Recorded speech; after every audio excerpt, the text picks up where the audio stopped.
Hello all of you lovely people, Jules here for WhatCulture.com, and today I want to talk to you about good old-fashioned movies, or more specifically about movies that were unintentionally confusing. Now, there's nothing worse than paying good money, sitting down into a cinema seat, relaxing with a big old popcorn and a super-sized soda, and then not understanding a single thing that's going on in the movie itself. It's happened to me a fair few times. I mean, I've looked at a trailer and just thought, yeah, that looks alright, and got there and just been like, oh, this is completely different. I do not know what's going on. But you know what? We shouldn't take that on ourselves. It's not our own fault that sometimes films are poorly constructed messes with bad dialogue and awful editing, but it's even worse when you feel like you were missold on an idea and then got something completely different. So you know what? Let's straighten the record today. As I'm Jules, this is WhatCulture.com, and these are 10 movies that unexpectedly confused audiences. Number 10, The Matrix Reloaded. As much as the original Matrix was a triumph of jaw-droppingly innovative visual effects, perhaps its true achievement was in delivering an ambitious, literate, philosophical blockbuster to the masses that also didn't leave them cross-eyed. Sadly, the same can't quite be said for The Matrix Reloaded, an entertainingly over-the-top sequel which, while lacking in its predecessor's clarity of vision, at least made good on a slew of insanely slick or slickly insane set pieces. But then that damn third act happened. Indeed, The Matrix Reloaded dives headlong into a brick wall during Neo's outrageous head-scratcher of a final confrontation with the father of the Matrix, the architect. While on the one hand you could argue that the Wachowskis were simply explaining something that never really needed explaining, the architect's impenetrable word salad of an exposition dump left the vast majority of viewers feeling like they knew less about this world than when the conversation began. Audiences wanted The Matrix 2 to deliver cool action and a reasonable expansion of the existing lore, not some Colonel Sanders knockoff vomiting a dictionary at us. Ultimately, this clunker of a showdown may have single-handedly sunk much interest in the third film, The Matrix Revolutions, which grossed barely half of Reloaded's box office. Ouch. Number 9. Only God Forgives. Though Drive is sometimes criticized for not being the high-octane action film that was suggested by its marketing, it's nevertheless a moody, stylish art house riff on typical Hollywood thrillers. Above all else, the simplistic narrative ensured that nobody could be confused by it. And so, when the director announced his follow-up was going to be a Thailand-set thriller starring Ryan Gosling as a bare-knuckle boxer looking to avenge his brother's murder, it seemed like audiences knew exactly what to expect. Except Only God Forgives wasn't just a warmed-over Drive retread, but a slow, surreal, sparse thriller crammed with obtuse visual metaphors, bizarre Freudian allusions, and only the bare minimum dialogue possible. Seriously, Gosling only has 17 lines in the entire movie. As a result, most audiences weren't even sure what to make of the finished project. The film's refusal to give the audience anything concrete in terms of character motivation or narrative form is perhaps best characterized by the scene in which Gosling's protagonist Julian, finds the corpse of his murdered mother Crystal before cutting her open and placing his hands inside her. Yep.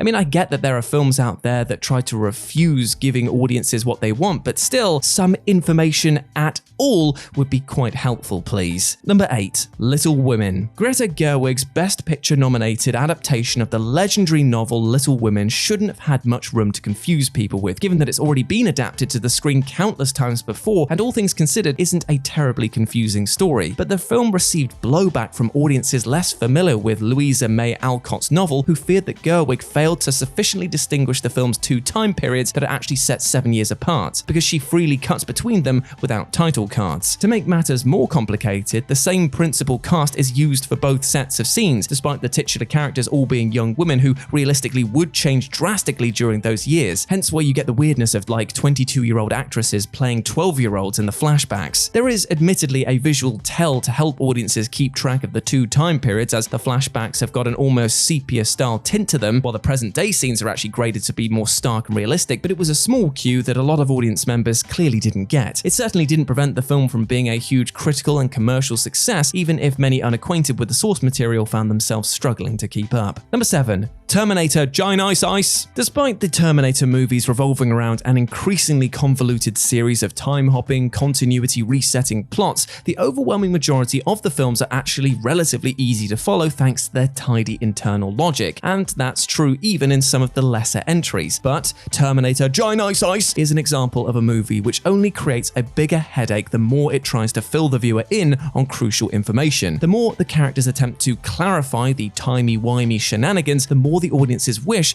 that they just hadn't bothered at all. Even after audiences get over the fact that Genisys effectively disregards the last two sequels, the film strains itself to explain why a new timeline even exists where 1984's Sarah Connor is already a battle-hardened veteran ready for action. Ultimately, the new 1984 timeline is created after John Connor gets turned by Skynet in the future, creating a nexus point, as Arnie's pops calls it, which is an event of such extreme importance that it creates a vastly different future. While it is easy enough to just sit back and soak in the mediocre CGI-fueled action, Terminator Genisys remains the only one of the 6 movies convoluted enough to invite a migraine. Number 6. The Snowman. It's relatively common for crime thriller movies to be intentionally twisty and convoluted. From the tradition of classic film noir through to the more contemporary, Scandic spiced neo-noirs like The Girl with a Dragon Tattoo and yes, The Snowman. But this Michael Fassbender starring Norway-set adaptation of Joe Nesbo's novel proved especially tough to follow for even the slippery standards of willfully messy crime fiction. Despite the seeming simplicity of its central narrative, much of the film is rendered to be a scarcely coherent slog. Director Thomas Alfredson later confirmed that this was due to 10 to 15% of the shooting script never actually being filmed. A rushed shoot reportedly prevented The Snowman from being completed to its expected standard, ensuring the pivotal scenes needed to fill the narrative holes didn't actually go before cameras, forcing Alfredson to piece things together as best as possible during the editing. Clearly, The Snowman was never going to be a great movie, no matter if they got that extra 15% in the can, but at least the spine of the story might have been a tad easier to follow. As for the final film,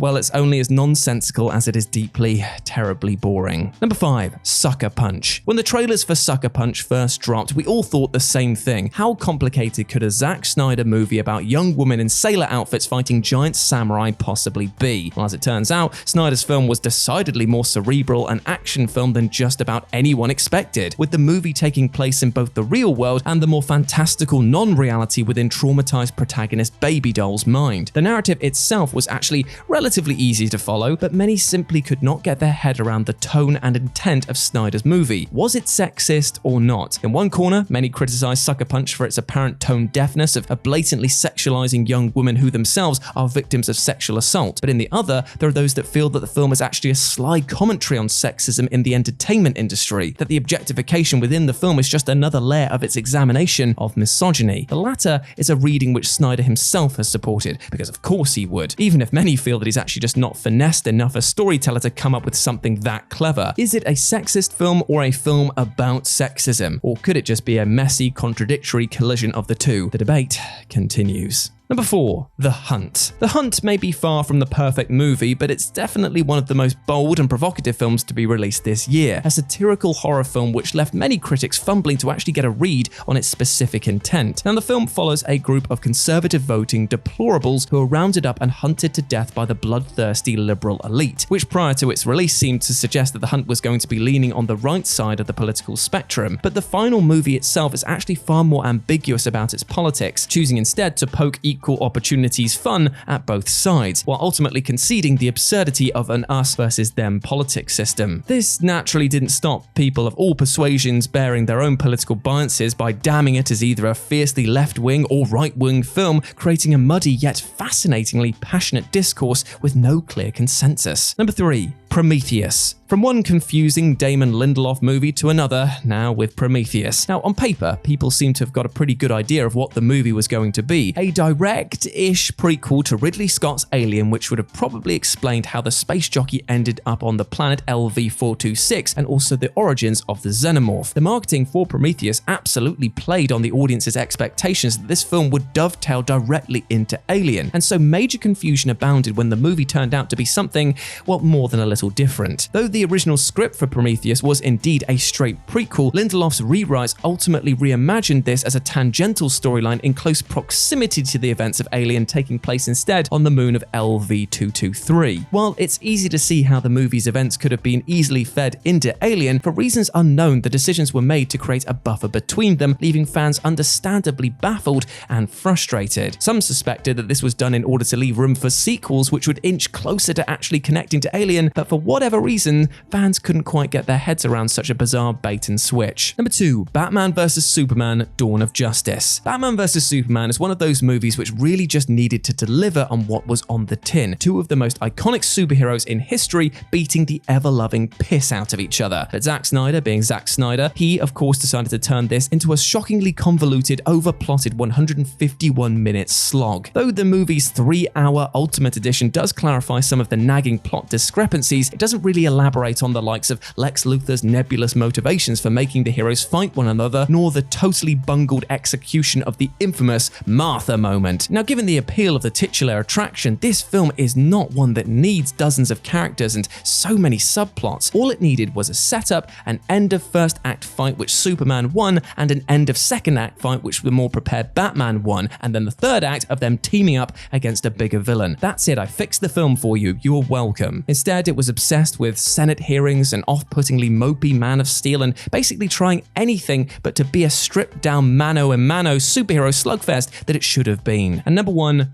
Brahms, The Boy 2. And finally, we have a film which from the ground up is just a completely baffling creation, the recent sequel to 2016's surprise horror hit, The Boy. The first film revolved around a woman being hired to serve as the nanny to Brahms, a porcelain doll who has been serving as a stand-in for the real boy who perished in a fire some 20 years earlier. The obvious implication is that the doll is haunted by the real Brahms, yet the big twist is that Brahms is actually alive and living inside the mansion's walls. Yep. By the film's end, the doll is smashed, but the real one survives. Yet the sequel unexpectedly ditches this continuity entirely and reverts back to the notion that yes, the doll really is haunted this time around. For the few people who were actually interested in a sequel, it was a bizarre slap in the face to throw out the established lore and needlessly rejig the continuity. In addition to making no mention of the human version, the sequel also retcons the doll's properties, revealing that underneath its porcelain exterior is a demonic face rather than it just being hollow, which was established in the original. The movie is a boatload of WTF, and despite the first film's writer-director team returning for the sequel, they clearly had no regard for what little they got right the first time around. Likely as a result of this, the film tanked at the box office, killing a low-key cash cow in the process.